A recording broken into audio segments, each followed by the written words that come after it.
It has been called the Day of Days. It is a time of magic, pageantry, warmth, generosity, and love.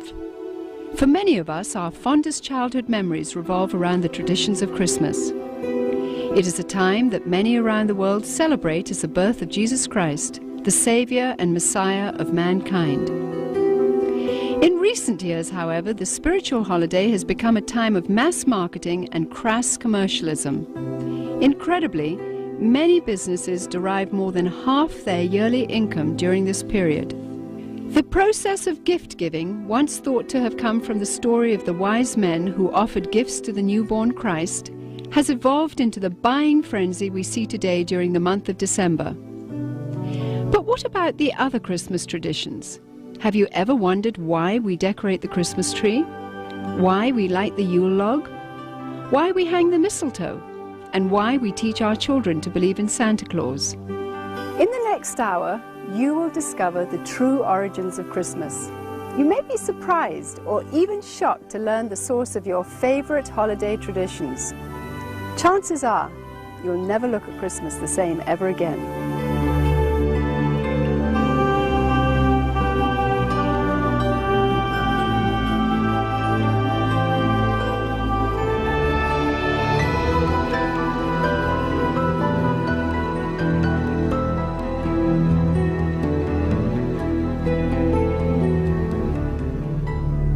In the Northern Hemisphere during late December, the days are at their shortest lengths and the nights are at their longest.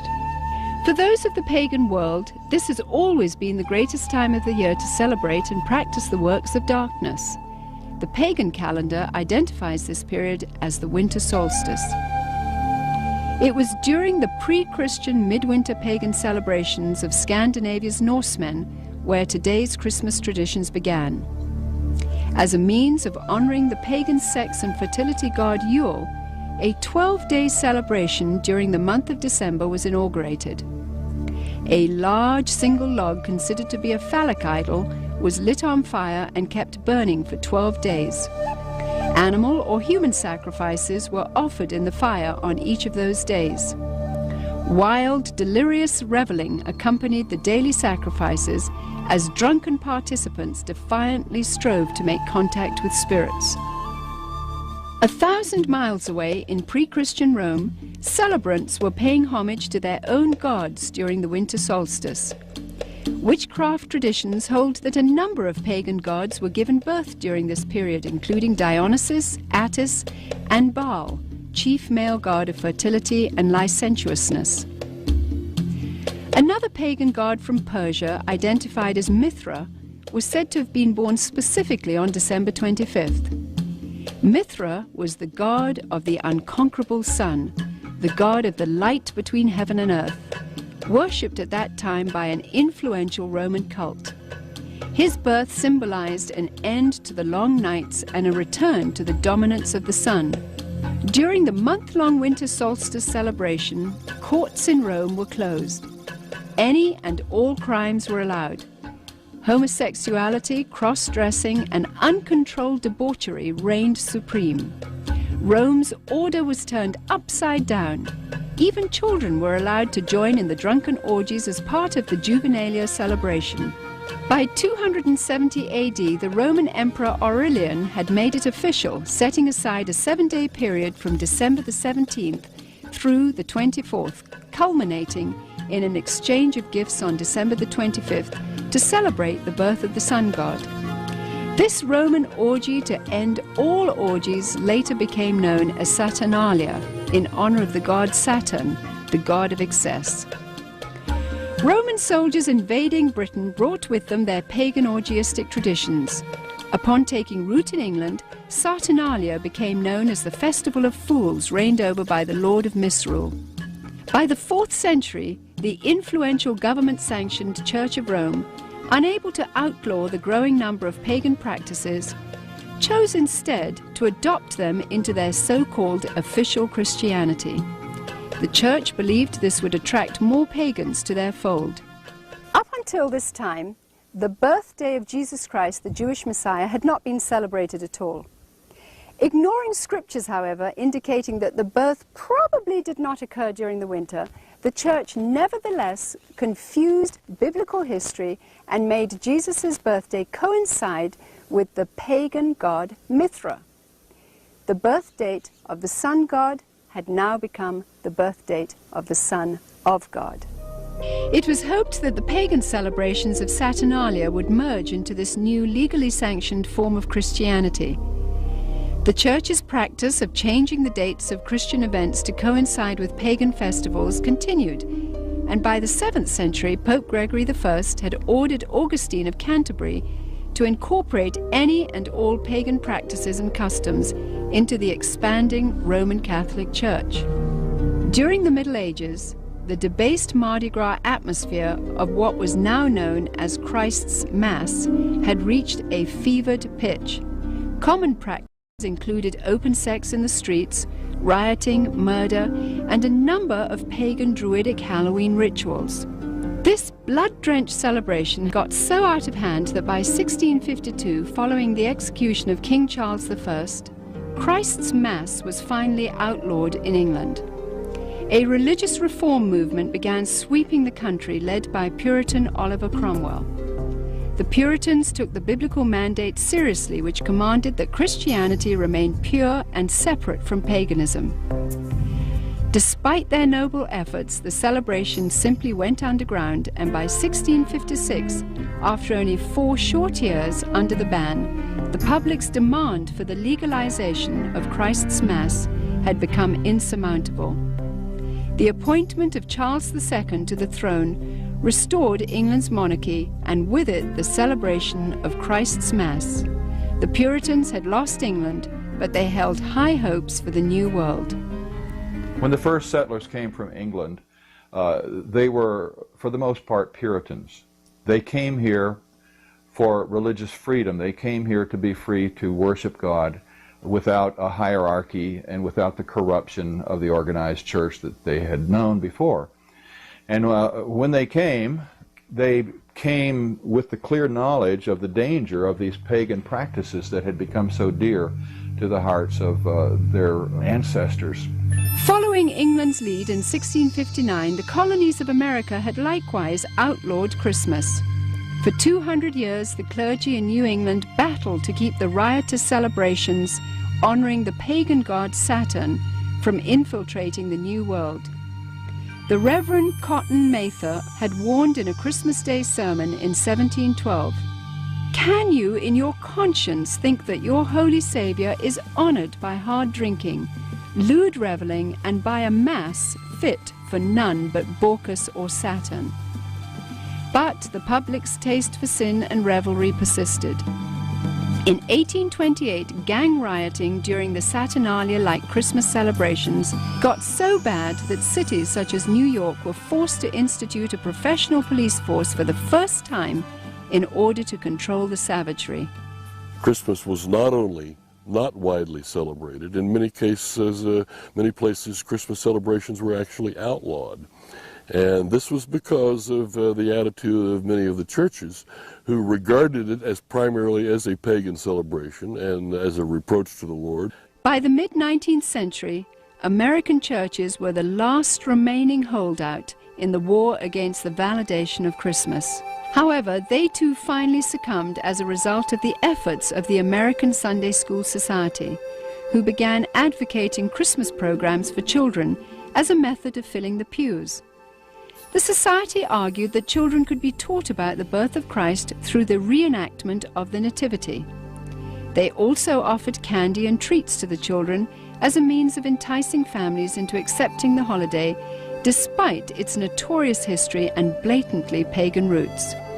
The successful technique of bribing children with candy would later be used on an unsuspecting American populace in the effort to promote the acceptance of the pagan rituals of Halloween. However, it was the work of England's most popular writer, Charles Dickens, whose ghostly 1843 book, A Christmas Carol, cemented the Christmas holiday in the hearts of Americans forever. Dickens' well-loved story made the pagan Christmas feasts, shining trees, glittering shops, and family warmth irresistible to those wanting to experience the holiday. Coming to America in 1867 to promote his work, Charles Dickens packed theaters as he read his story to cheering audiences around the country. A Christmas Carol gripped America and destroyed any final attempt to stop the evolution of Christmas. By 1875, the Puritans had been beaten, and by 1890, all American states had voted to make Christmas a legal holiday.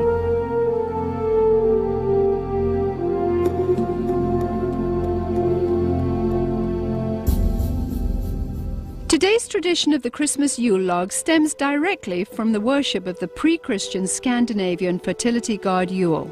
The burning of this phallic idol is also responsible for the concept of the 12 days of Christmas, which represented the 12 daily sacrifices offered up in the Yule log's flames.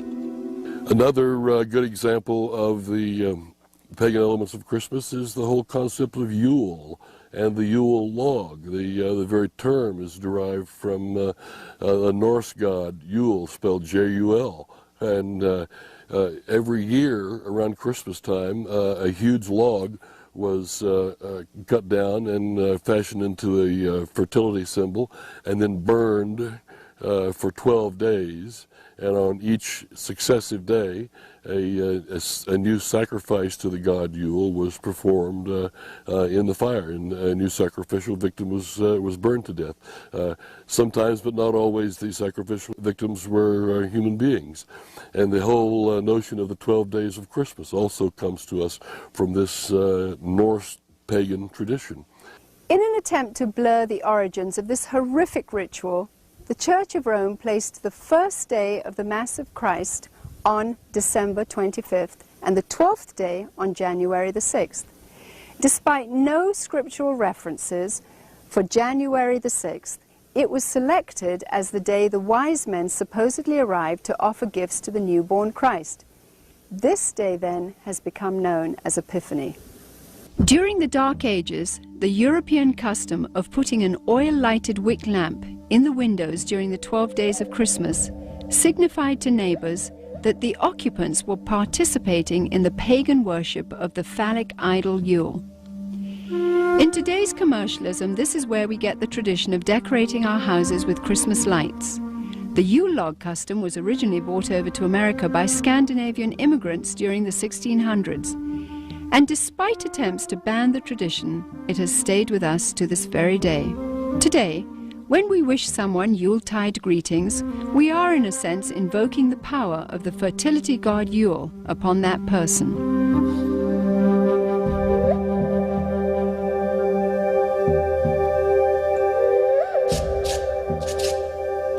During the Saturnalia celebrations, holly and other greens were hung over doorways as part of a pagan ritual to ward off evil. To deck the halls with boughs of holly was to acknowledge the powers of the nature gods. According to Wiccan rituals, placing holly or other greens in the shape of a circle or wreath accentuated its magical power. Similarly, mistletoe, when used in the casting of Wiccan or Druidic spells, could render a woman helpless and open to sexual exploitation. This is where we get our custom of hanging mistletoe in doorways today, and if a woman is caught underneath, she may be kissed and must not resist.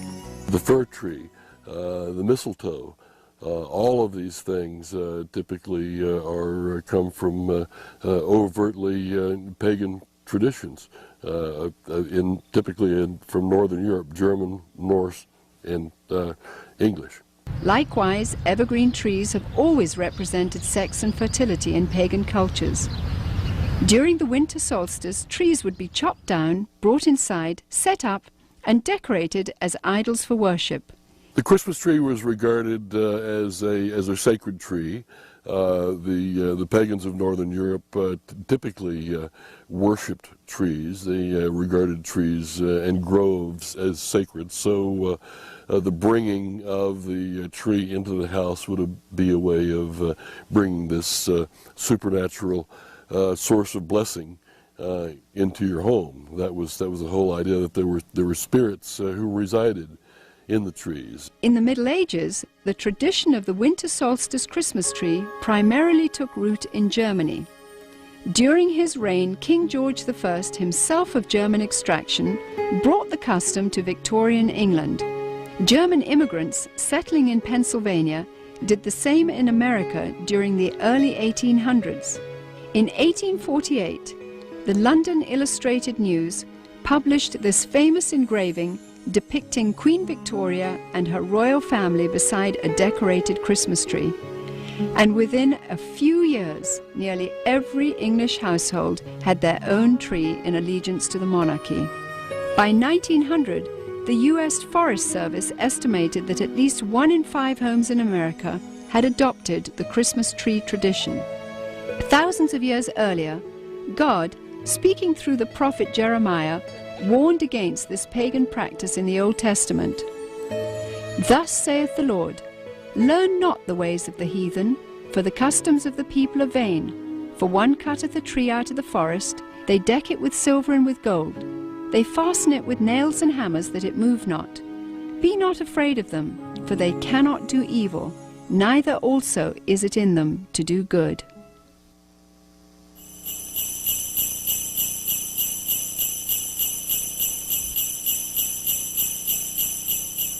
Santa Claus is another good example of a pagan element of Christmas. Santa Claus, as we know him today, is an amalgamation of several different traditions, but in most cultures throughout the world, you will find the existence of what is known as hearth gods, gods who guard the hearth and the chimney and keep the fires burning and make sure the food cooks properly and the people are warm and what have you. And at a certain time of year, in the middle of winter, typically, the hearth god dressed in red will come down the chimney to reward those who have pleased him during the course of the previous year, and to lay curses or hexes or other forms of punishment upon people who have displeased him.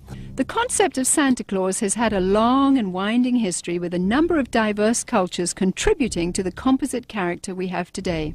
Beginning once again in Scandinavia, Santa's original incarnation was in the form of Odin, the pagan god of thunder, a tall fellow with a long flowing beard who inhabited the spirit-infested Nordic forests.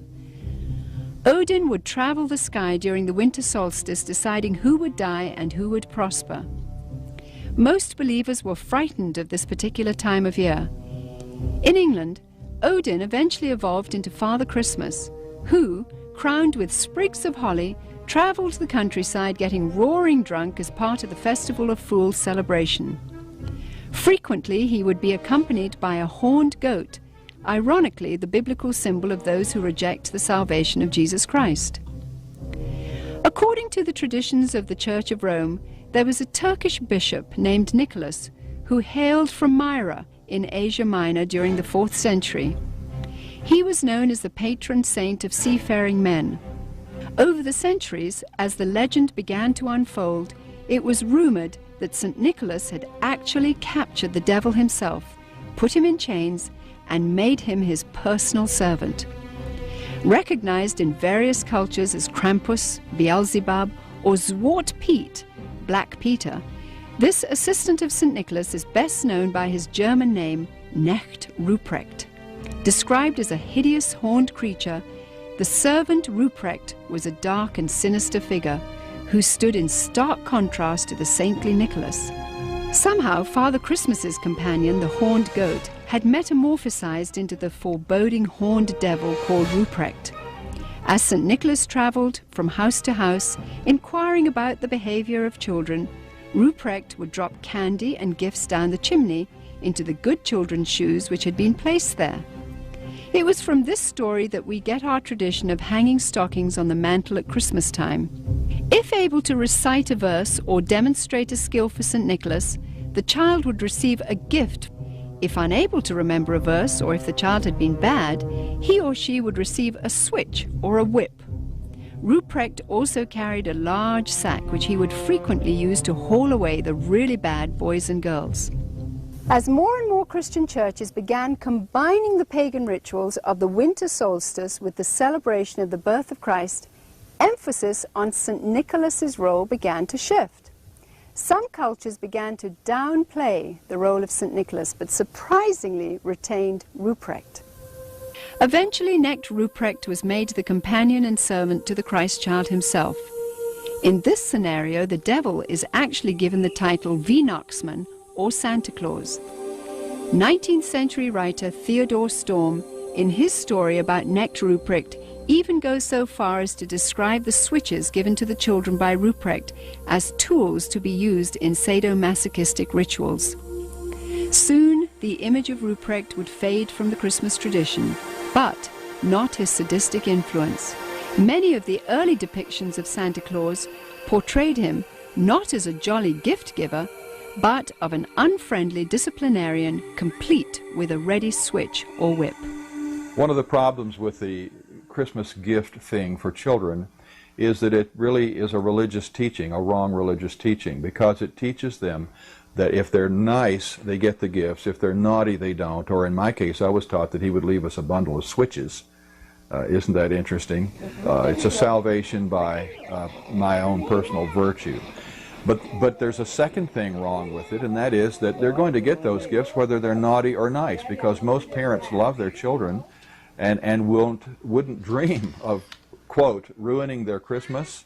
And they're not going to ruin Christmas. They're going to give those children the gifts anyway. And sooner or later, those thinking children are going to realize, I wasn't very nice, but I got the gift anyway. So it isn't important to be nice. It isn't important to do what is right and avoid what is wrong. German immigrants coming to America during the 1620s tried to influence the New World with the stories of St. Nicholas and his gift-giving companion, Knecht Ruprecht. But somehow the idea just didn't take hold until almost 200 years later. In 1819, America's best-selling author, Washington Irving, used his influence to promote St. Nicholas in a popular Christmas story titled Bracebridge Hall. Consulting Irving's writings, Episcopalian minister Clement Clark Moore penned a decidedly secular tale called A Visit from St. Nicholas in 1822. Later retitled The Night Before Christmas, Moore's poem was based on the tales of German and Dutch immigrants who had come to America.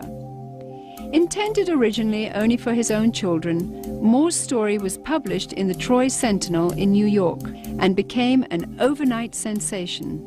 Gone were the bishop's remnant of St. Nicholas. He was now a jolly old elf imbued with supernatural powers. Moore had also replaced Nicholas's companion, the horned Knecht Ruprecht, with 8 horned magical reindeer. As the popularity of The Night Before Christmas grew, Moore became increasingly concerned that the story's emphasis on the supernatural and its disregard for Christ would reflect poorly on his position as a minister. As a result, he refused to take credit for its creation until the story became so popular that he could no longer resist. 40 years later, illustrator Thomas Nast, political cartoonist for Harper's Weekly, seared the image of Santa Claus into the minds of the world by creating a drawing which combined Moore's jolly old elf with images of St. Nicholas taken from his own native Bavaria. By 1880, Santa was a thoroughly secularized folk hero who had become increasingly irresistible to retailers worldwide. One factor that has contributed to the paganization of Christmas, the complete paganization of Christmas, has been the element of commercialism.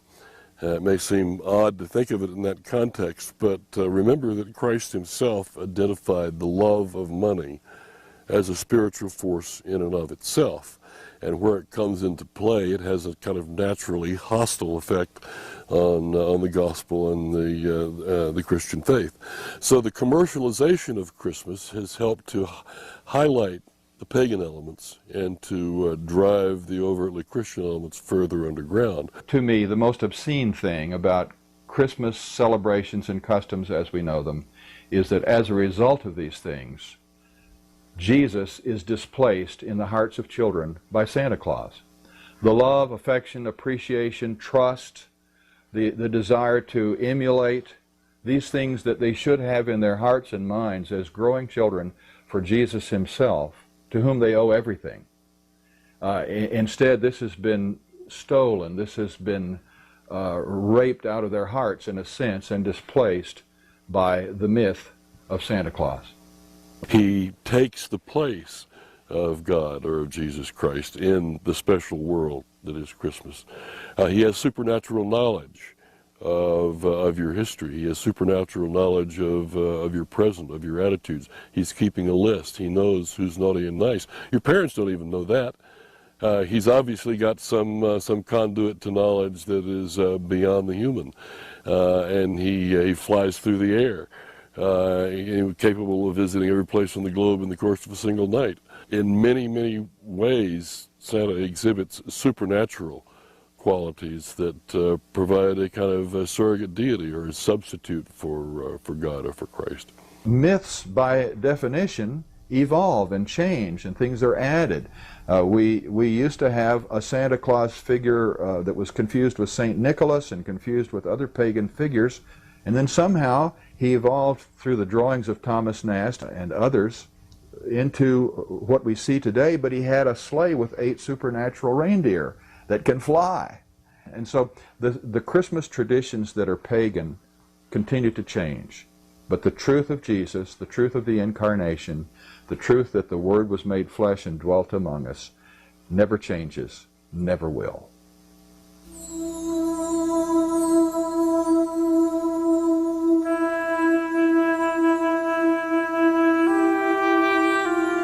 Various scriptures in the Bible, including the 2nd chapter of Luke, record the events surrounding the birth of the Messiah. A decree from Caesar Augustus had gone out, requiring all people to return to the city of their origin for taxation purposes. Mary, who was pregnant with a child conceived by the Holy Spirit, made the difficult journey to Bethlehem along with her husband Joseph. Both Joseph and Mary were of the lineage of King David. Upon arrival, they found all the inns to be full, but were provided with a stable where Mary could have her baby. At the same time, an angel announcing the birth of the Messiah appeared to shepherds tending their flocks in a field nearby. The stunned shepherds hurried to Bethlehem and found the baby Jesus lying in a manger just as the angel had declared. Although traditional nativity scenes place 3 wise men at the stable at the time of Jesus Christ's birth, according to Scripture, these wise men visited Jesus later at his home. Because 3 gifts are named, gold, frankincense, and myrrh, tradition says 3 men gave them, but exactly how many wise men visited Jesus is not known. The birth of Jesus Christ miraculously fulfilled a number of Old Testament prophecies about the coming Messiah, including that he would be born in Bethlehem, that he would be born of a virgin, and that he would be a descendant of King David's. The concept or the idea of celebrating the birth of Jesus once a year had apparently never occurred to the Church Fathers. In the first 3 centuries of the Church's history, there was no such thing. And I think God perhaps very carefully avoided telling us in the Scriptures when he was born. We can be sure of one thing: it wasn't in late December, and because in the first place, shepherds don't abide by their flocks in the fields by night in late December. It's too cold. They take them out in the morning to pasture, protect them while they eat all day, and then bring them back in at night. So it wasn't in late December. It's an interesting thing, and perhaps an intellectually tantalizing thought, to try to figure out when he was born. And it can be done within limits, and if it mattered, and apparently it doesn't matter to God, he was probably born in late September. Some scholars point out that according to Scripture, the birth of Jesus may have taken place in the first day of the Feast of Tabernacles, or September 29th. Ironically, this would have placed his conception right around December 25th. The timing of other events such as the temple service of Zacharias and the pregnancy of Mary's cousin Elizabeth lend credence to December 25th as being the date of Jesus' conception. Since Christians believe that life begins at conception anyway, and not at birth as pro-abortionists believe, this may be a more appropriate reason to remember this time of the year as the period in which God came to earth in human form. For some, Christmas today simply means a time to get together as a family. For pagans, it is a deeply religious time to celebrate the winter solstice. Retailers, of course, view it with eyes towards making huge profits. Others use this time to reflect on the birth or conception of Jesus Christ, while many parents use Christmas to perpetuate the myth of Santa Claus to their children. In order to carry on this myth of Santa Claus, we must lie to our children. We must deceive them. We literally must lie to our children. And one of the wonderful things about children is that they naturally believe everything that we tell them when they're small. They trust us to tell them the truth. And if we deceive them in this way, it has to be destructive, because at some point in their future lives, they're going to wonder if other things we told them were true. The things we told them about the Lord, were they really true? It plants the seeds of doubt. And anyway, it creates disappointment. It creates disillusionment. To my mind, the question is not so much whether to celebrate Christmas or even how to celebrate Christmas, but to be able to make any decision knowledgeably. Whether you celebrate it or you don't celebrate it, you should know why you're doing so. You should understand what the pagan roots of Christmas are, and with that knowledge, you can discount them or ignore them if you choose to do so. It is not the purpose of this film to tell you which Christmas rituals should and should not be practiced by you and your family. This is between you and the Lord. What Christians should be most concerned about, however, are the growing pagan influences infiltrating every area of our rapidly degenerating society. Recently, we took our cameras to the Nevada desert, where we witnessed 35,000 pagans from around the country participating in a week-long celebration of sex, drugs, and hedonism. Here, everything was permissible and encouraged, except for the adoration of Jesus Christ.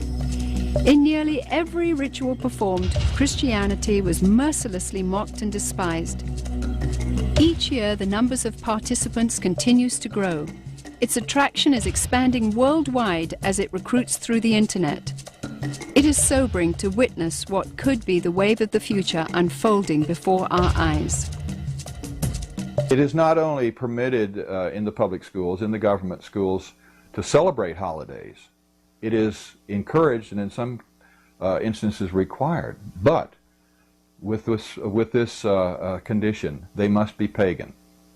They must not be Christian. And Christmas time, they're certainly encouraged to put on Christmas programs and Christmas plays.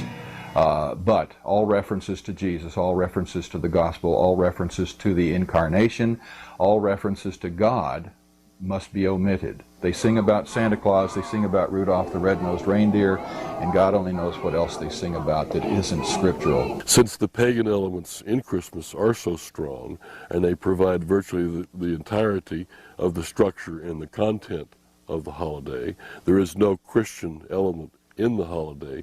Therefore, it becomes the ideal, politically correct, culturally diverse, multicultural holiday for everyone. In the 17th chapter of John, Jesus taught that it was appropriate for his followers to be in the world, but not of the world, meaning that we should be involved in our world so as to have a positive influence, but not become corrupted by it. The mighty Joshua, in challenging his people, said, "Now therefore fear the Lord, and serve him in sincerity and in truth, and put away the other gods which your fathers served. Choose you this day whom ye will serve, but as for me and my house, we will serve the Lord." Rather than setting aside a few days of the year to remember the Lord, Christians should live with a day-by-day, moment-by-moment dedication of their entire lives to Jesus Christ. Then, and only then, will they be able to have victory over pagan influences and to have an impact on society for God, the Creator. To those with a heart for evangelism, Christmas time provides a wonderful opportunity to tell others about the true gospel, about God's plan of redemption, and the real purpose for Jesus Christ entering the world.